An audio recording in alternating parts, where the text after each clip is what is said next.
Let's get to the point of a computer or something that can think like that. So we need to understand the workings of the brain, don't we? And we need to be able to replicate a brain. And what I'm saying is, can we simulate how our mind works? Is the mind just boiled down? Could we actually program it so we can create characters or people? I don't know the answer, but I'm saying, could that happen in the future? So ultimately what we agree on is this. And we don't know the answer to that. What you're Scientists don't know the answer to that. It's the next generation of the highest level of intelligence that we can achieve with artificial intelligence, where they think like us. Yes. Okay. So these things, with the knowledge that you have, you can't actually say anything positively. No, I don't know. Scientists don't know, but possibly they could. The people who say it's possible are the people who also don't want to believe in God. Well, because for them, everything is possible by itself, without a creator, without a designer. That's something that's. But these are people that are working on it, aren't they? People that are working towards it and actually able to, they're actually getting further towards. Actually, they built machines that can learn, and now but they haven't built self-aware machines. I know that, but that's the question, isn't it? Can we do that in the future? So these reality at the moment, our understanding of artificial intelligence is nowhere there enough to convince us there's no creator. So when you said logic and facts, the facts does not reject the existence of the creator. But even if we could, it wouldn't prove there wasn't a creator. Even if we could replicate, it still wouldn't prove there wasn't a creator. But the point would be, I didn't take your name. What's your name? Chris. Chris. That's Chris. That's right. Chris, cool. What are those facts and logic that has convinced you there's no creator? Well, no, I just want to get to the point, that if we could, I'm not convinced there's no God. I'm saying I don't know if there's a God. But what I'm saying is, if we get to the point where we can replicate self-aware beings, be it on a computer system, like actual software, the odds are that we are in a simulated universe, isn't it? Because what are the odds that we're the first organic life? That's a big if. I know. The idea that we could be a brain in a jar. This is the argument. But in reality, you don't really think that. I mean, if this was the case, then you cannot know anything. It doesn't make this reality any less anyway. All we've got is this reality. So whether we're a simulation or not, this kind of but the point is if we get to the point where we can replicate life and we do it on machines, we'll create computer programs. Somewhere in the future, we develop the technology where we can create a computer program that simulates. It's got self-aware beings. They've got the illusion of free will, and they build societies in it, and they develop like this. We'll create loads of these programs, won't we? So if we ever do get to the point, the odds are that we're one of those simulations. Because what's the point that we're the original life? Do you know what I mean? Just because you think there's a possibility that it's possible later in the future, we could also be a simulation. It doesn't follow. If we ever create it, the odds are that we are a simulation. If you really are this hyper skeptic, it doesn't change anything anyway, does it? I'm not saying that makes us any less real. I'm just saying that there might be infinite simulated universes. We don't know what's the behind all that, do we? It's like I say, it could be a kid sitting in his bedroom playing Street Fighter and then having a bit of a go on one of these. In a belief system like yours, like this, anything's possible, right? Of course it is, Anything's possible. But when you operate in this life, you don't operate with this principle. You know things, and then nothing's. You have to go with the law of averages, don't you? Of course you do. The law of average. And the laws of you are actually confined by the realities of your life, of this life. You know that. You cannot just say, let me flap my wings and fly. You can't do that. Even though you might wish, it's possible. It's not going to happen. You might think, if I drop from that building at the top, nothing's going to happen. Not even a scratch. But you won't drop yourself unless you're really gone out of your minds. You won't do that because there are certain laws which are operating, they're restrictive within this, and these are beyond your control. So do you eat mercury and arsenic to survive? You don't. They're poisons. They're going to kill you. You're not going to say it's probably okay. It's going to be okay if I just eat those mercury and arsenic. It's probably going to be okay, no problem, because anything's possible. But something's going to harm. So there are things which for sure. You and I are going to die. We are going to die. This is a fact of life. It's a reality. The fact that we're going to die, why? But why do you have to create some sort of explanation for what's going to happen afterwards? What programmed us? Who programmed us to die? I don't know. I'm not Something did. Because everyone's going to die. Everyone has to die. Yeah. Everyone has to die. It's a precise program. It might not be a program, it might just be randomness, mightn't it? If you think if it's randomness, then there's some people who will not die, right? Because randomness means there will be some people will not die and some people will die. It's by randomness. The fact that everyone dies tells you something. Someone's programmed us to die. This is why. This is why I want to show you something. Because why the reality? I'm a Muslim, right? Muslim. Yeah, I know. So I believe in the Creator sending us guidance through prophets and messengers, human beings who He raises them up, the best and most upright of them, to convey a message about who we are, what are we doing here, what's going to happen after we die. So this life that we have and this death, look, this is what the Creator says. I want to show you something than just me telling you.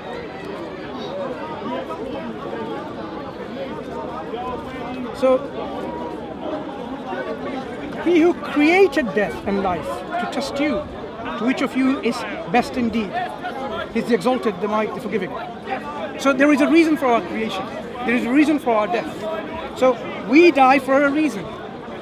The Creator could have created and left us to live forever and forever. This is within His might and power. But this life that we have here, this life, is a temporary life where life will come to an end. Within this life period, we will be accountable for what we believed and what we did. Did we really use our intellect? Did we really use our listening to the prophets and messengers and ambassadors of the prophets and messengers to how we should fulfill the purpose of our life? If we did, then of course there will be a life hereafter where it will be an endless, never-ending life with comfort, pleasure, and happiness. But if we didn't fulfill our purpose, there will be a life hereafter. What happens if we believed another religion that wasn't Islam? There will be another, our fate. Yeah, but what happens if we believed a different... I'm going to answer you. Yeah. So, if we didn't fulfill our purpose, the fate that we will be facing what happens is if we were born before Islam was created or before Christianity was created? Let's take to this question for a second, right? I will try to answer this question to the best of my ability. So, one option is if you fulfill your purpose, then you go to a place of eternal, everlasting happiness, joy, tranquility. If you don't do that by willful rejection of the purpose of your life, then it's an eternal suffering, torment and pain. And the Creator reminds us and warns us constantly, don't follow that path. Don't end up in this place. Now, so these are the two options. If someone was born before this book was sent down to Prophet Muhammad ﷺ, they had prophets before. The first man that God created, the Creator created, Allah created, was given the message to convey to his progeny to fulfill their purpose. What happened was, as time went by, people spread into nations and tribes. Each nation had their own guide, own warner, prophet or a messenger, so that they can be told and informed of what they're supposed to do. No nation has gone past in the past where they didn't have a warner, because I would be unjust totally to account someone for what they believe and what they've done without sending a warner, without telling them what they're supposed to do, without telling them this is right, this is wrong. So every nation, the Quran tells us, had a warner, a prophet and a messenger.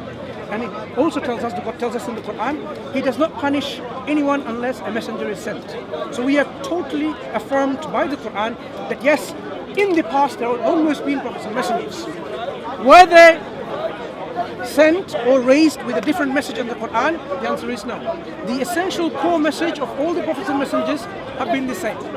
To fulfill the purpose they are created for, to know that there's only one creator, to acknowledge that one creator, and follow the purpose that one creator has. What about the people that believed in lots of different gods, like the Greek gods? If at those respective times, or even today, people, knowing that the prophets and messengers were sent with clear proofs and evidence, and they followed a different path, then they have willfully rejected this path that they were supposed to follow. So what about Christians today then? If a Christian today knows about the message of the Quran, what God has sent to them, and willfully rejects it, then they will follow the evil consequences. Don't you realise how absurd that sounds? How is that absurd? Different religions thinking that, if it's not that Christians are going to say the same thing about Muslims, aren't they? And Hindus are going to say it's this kind of what we call this total.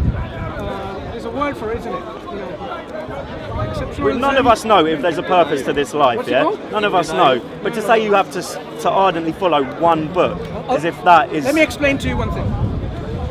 Every prophet and messenger came. Every prophet and messenger came with one core message: to worship God alone. Every single one of them, including those remnants of teaching that survives with Christianity, Judaism, Buddhism, if it believes in God. Every scripture that is around, right? This message has always been consistent. Christians, for example, they did not receive a book from God saying, worship me and my child and my Holy Ghost. God never revealed anything contrary to what he has revealed to every single prophet and messenger about himself. If God is one, he's always revealed that message that he's one. He doesn't tell one nation, you know what, I am one and I have a brother in another nation. He says, you know what, I'm also a monkey god and worship me however you like. And he says to the Muslims, if you ascribe partner to God, all of you are going to go to hell. And he tells the Hindus, you know what, it's okay if you worship an elephant. It doesn't matter. This doesn't make sense. The Creator is one and always been telling and informing people that this is only one Creator and worship. What happened? This is the answer. What happened is, as time went by, people corrupted those messages. Sorry, excuse me. They corrupted the messages. That's why it became as it is now in different religions. Yeah. Can I ask you just a question? Because we debate about the God, Allah doesn't matter, our Creator. Sorry? Usually we have a debate about God. Yes. Yeah. Can you explain to anyone what's the meaning of God? What it means? So I would use the word Allah. Because as long we talk about something, you have to know it. Sure. Allah. Yeah. The originator of everything. Yeah. That's Allah. Yeah. What's that? You know, all those we consider God, our Creator is one. Sorry? God is one. We accept that. The originator is one. He's one. Yeah. You know all those attributes? He's more powerful. The attributes of God. You know them? Attributes of God. Attributes of God. You know all of them. Yeah. Christians and Muslims accept them. Yeah. Now my question for you is, what's that entity, that Creator, all those attributes fits in? Can you explain to the people? Because if you can. Your question is, Yeah. the Creator, the God, originator, is one. Yeah. And has attributes. Yes. And who created those attributes? No. So I misunderstood. The question is. Apologies, explain. God as an entity. Yeah. Can you explain what is God? All those attributes, we know them. Yeah. Fit into that entity. So for example, we call God the creator. Because this God, Yeah, but that is a part of his attributes. He's a creator. if you allow me to explain. Yeah. So this God created, brought about things when they were not in existence. Yeah. So one of these attributes of this entity is the one who creates. Yeah. Right. Yeah. So does that make sense? Yes. So this attribute makes sense. Yes. So if that attribute makes sense, is it possible other attributes also make sense? Yes. All of them. I don't deny the attributes, they make sense, but my question for you is to explain to the people what God is. Don't just saying He's a creator is not answer. You have to explain to people exactly what God is, and then they can work out by itself exactly how He created everything, yeah, including us and all the other things. This is what I'm asking you. What is God? So you're asking me, which is a very interesting point, when you talk about God, explain through His attributes. Yes. So when we talk about God, we already have a concept of God we're talking about. The one who brought us in this creation, the one who's given us purpose to fulfill our life, the one who hears and listens, the one who will make us accountable. So these are already embedded within this concept. Okay? A lot of assumptions are already doesn't need explaining. Only when things are misunderstood. For example, your question about what about the Christians? Oh, are you saying the Christians are going to go to hell? I'm saying whoever has heard about the message of Prophet Muhammad and willfully rejected it, then clearly they have chosen the wrong path. And the consequences of the wrong path is only one destination. There's only two. So a Christian that's lived a really good life and they spent all their life doing good is going to go to hell forever because they didn't. What is good? What is good? Good life is following what the Creator commands you to do. There are certain things you may have already already learned from their upbringing in society what is good, right? Something may be inherent within you, like the intuitive understanding of what justice is, because God put you there. So that, the Creator puts you some of the things like inherently within you. Justice, for example, that you would know that when justice is violated. Even a 2-year-old or a 1-year-old, right? If you snatch something away from them, which is their toy, they start crying. No one taught them this is evil, and justice has happened already. Because they know what was theirs has been taken by some willful violence of their rights, and injustice actions have been done. So these kind of things we can understand because the Creator has already placed some things. But other things, God tells through prophets and messengers about the behavior so that we can perfect these attributes. For example, to be kind to someone, right? Some people may not be kind. Why? Because if they're kind, then they lose out something, right? They want to have everything themselves. Kindness to show some generosity and mercy, isn't it? Like, for example, I might, suffer something to help you out from your hardship and during the pain. I might lose some of my money to help you out from your, poverty or something like that. So some people may not want to do that because they think, I don't want to suffer any hardship, any trouble, financially, physically, whatever. So they don't want to be kind. But what the Creator wants us is to perfect those character traits and make them even nobler. And this is one of the things that, I always say. The Prophet Muhammad ﷺ was given this book. He said he has been raised to perfect the nobility of character. That means we know inherently what characters are noble. It's just to perfect it. Sorry. To do that, you have to know God. If you don't know God, you cannot. God is the templates of the matrix of the life. He created. You have to know Him, and then you can. Correct. We have to know God, and this is one of the messages of the Quran is to know God. Don't be sure of that. Because you didn't give me the answer. I asked you what God is, and you didn't. Prophets. I think you should. Man, he's telling he's telling to all of us what he knows. Yeah, what he knows from books. You just take from books. He's telling you that to. Let me tell you why it has to come from the books. Books. They are just a guide. May I tell you why it has to come from the books? They are just a guide. No, I have to tell you why it's from the books. Yeah. I can speculate about some things that I don't see, that I don't know. It will be just a speculation. Being a finite individual, you and me, you can only speculate about the attributes of the infinite. No. Once the infinite tells you what it is, then you can be certain about the characteristics. Because the finite, by definition, cannot know what the infinite is. It only knows that, the infinite is not like me, it's other than me. Let's forget about the idea. I know. Let's forget about the idea. What religion or belief system do you follow? Doesn't matter. It matters to me in our discussion. We have to find out what the truth is and to follow the truth. That is what we believe, It does matter because then I can gear my answers to your needs. No, you should not gear it to the question. You don't need to know his beliefs. No. Because the reason why I say that, because if I'm speaking to a doctor, for example, and I'm using layman terms, you know what? If you do this, there are certain things that runs in your, pipes. I don't have to do that. I can use the terminology. Let him ask the question and then see if you need to know. No, I know. The reason why I say that, it is important to identify ourselves where we come from. What is your belief system? What's your argument? Should stand up, any book? regardless of who's No. asking. Any person?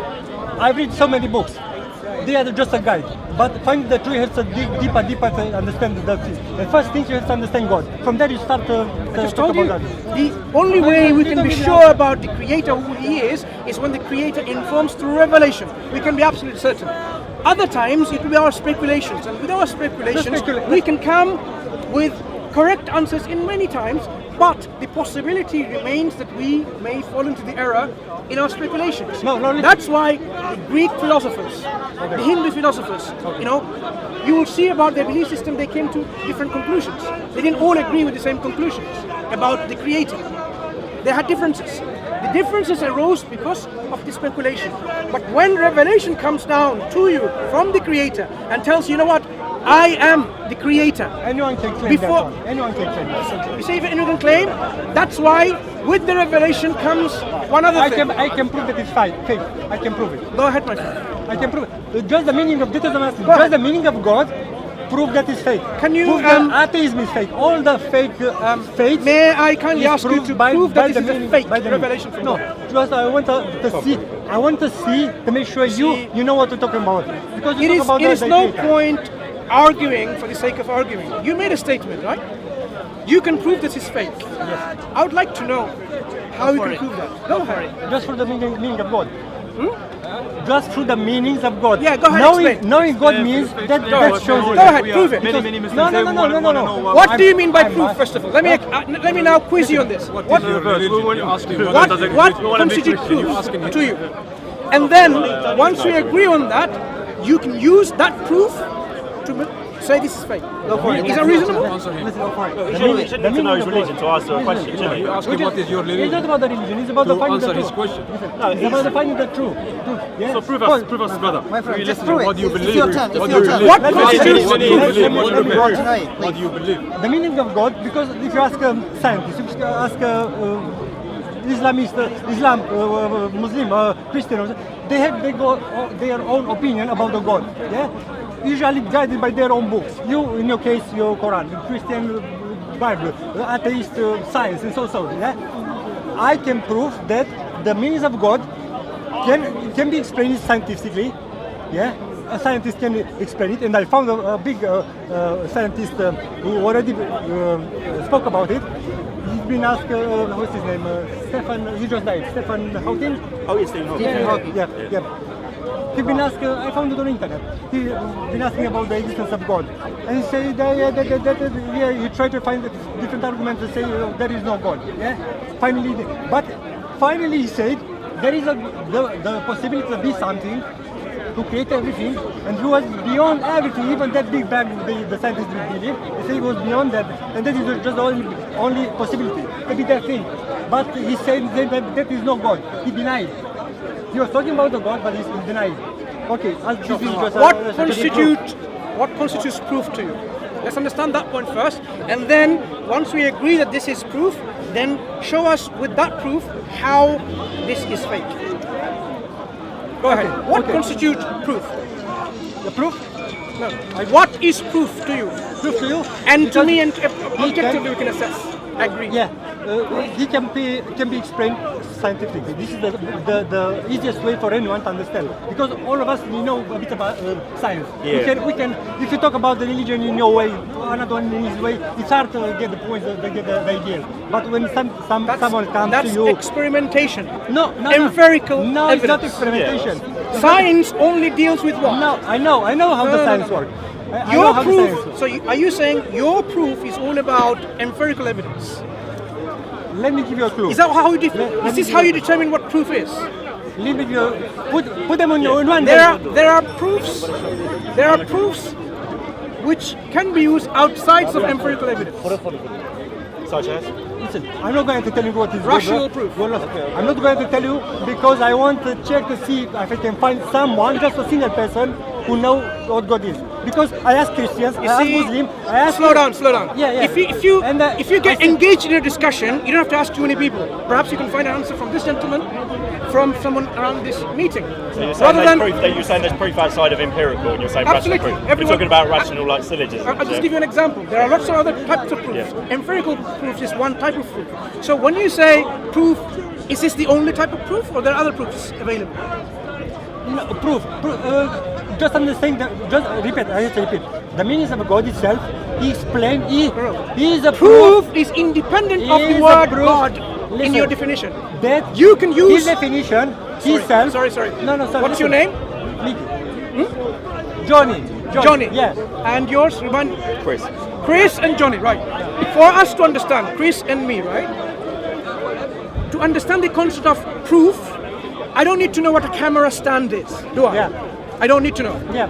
I don't need to know what a grass is. Yes. Because these concepts of proof, I can explain without resorting to the stand of the camera or the grass or to God. So now explain to me first, what constitutes proof? Good. Okay, you're asking for proof. I'm not asking for proof. No. What constitutes proof? What is a proof? Not what is the proof? What makes something a proof of something? I can understand there's a language barrier. Yeah, okay. My English is not so good. Yeah, no problem. Okay. No problem. I'll try to explain to you. God, the creator, after he created everything. There's no question about God in here. Let me explain you. Because I'm not going to tell you straight away what God is. Because now I'm testing people to see if they know what they're talking about. Yeah. Do you know what you're talking about? Yes. Tell us. I don't think so. No. Tell us. Okay. No. There will be You know time. why I think so? I'll tell you why. You said you can prove this book to be fake. Let's forget about it. No, I can't forget about it because You can't prove it to be fake. You can't prove it to be true. Let's just like it. No. This is where the assumptions are wrong. We Muslims come here to do precisely that. I gave you my card. To give you indications, You should have just directions, arguments, Okay, prove proofs, it. and It's a Bible evidence page. that this is from God.